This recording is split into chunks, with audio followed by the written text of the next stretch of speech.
Secretary, hingi lang po sana kami ng reaksyon ninyo dun sa dinibank ng PIDEA na peking mga dokumento na nilalabas ng isang vlogger sa Amerika. From the start naman talaga naman halata naman na fake yun. At alam nyo naman, siguro yung naglabas noon naghahabol lang ng views. Kasi pag walang views yung kanyang vlog, wala siya pambiling pagkain. Kaya ganon. Pinagkakakitaan niya yun nagpapa-controversial na kahit na kasinungalingan, talagang ginagawa niya para may pambili siyang pagkain.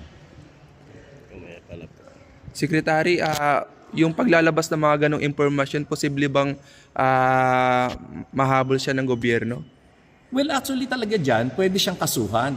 Kaya lang, nagtatapang-tapangan lang naman yan. Kasi nasa ibang bansa siya. Subukan niya umuwi dito. Uulanin siya ng demanda.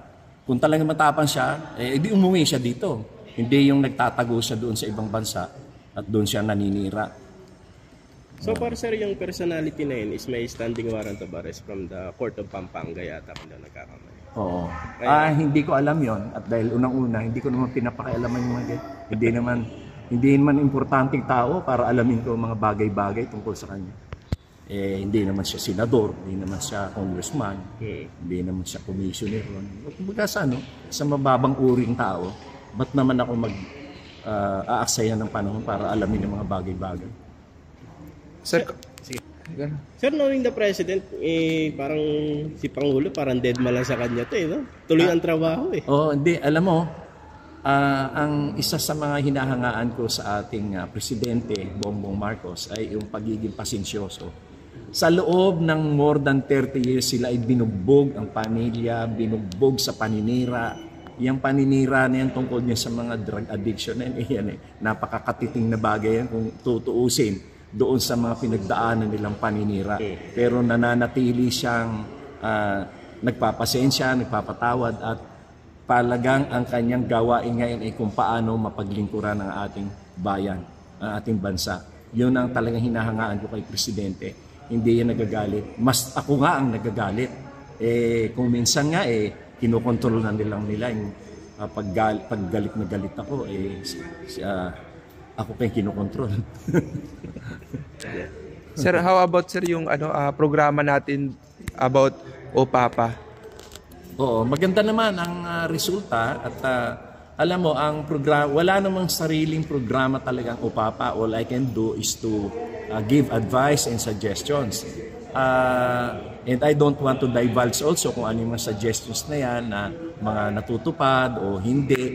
Kasi siyempre, lahat naman yan ay under the name of the President. Lahat na nangyayari ngayon lahat yan ay ang kredito niyan ay kay Presidente.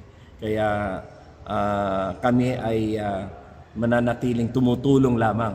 Kami ay tumutulong upang maisakatuparan niya ang kanyang adhikain ng paglilingkod sa bayan.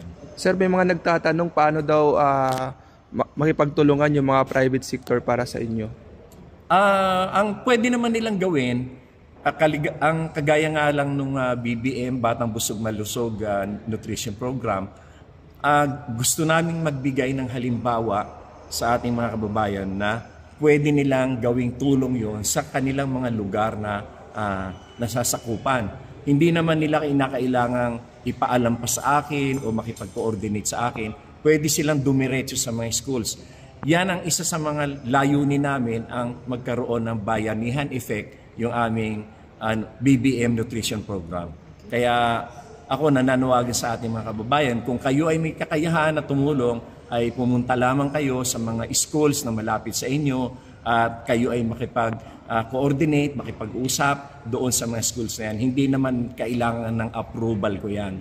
Dahil ang pagtulong kahit kailan ay bukas sa lahat ng ating mga kababayan, sa palad ng mga kababayan.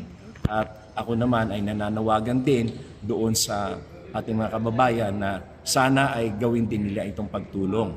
At doon naman sa mga tumutuligsa ay nakakatawa kayo at nakakaawa kasi kahit isang pirasong biskwit, wala nga kayong maibigay. Kami pa na tumutulong, kami yung inyong tinutulisa. Abay, mag-isip nga kayo, saan napunta yung utak nyo? Kahit isang pirasong biskwit, wala kayong nabigyan. Tapos kami, libo-libo na yung natulungan namin. Kami pa yung masama. Thank you, Thank you, sir. sir.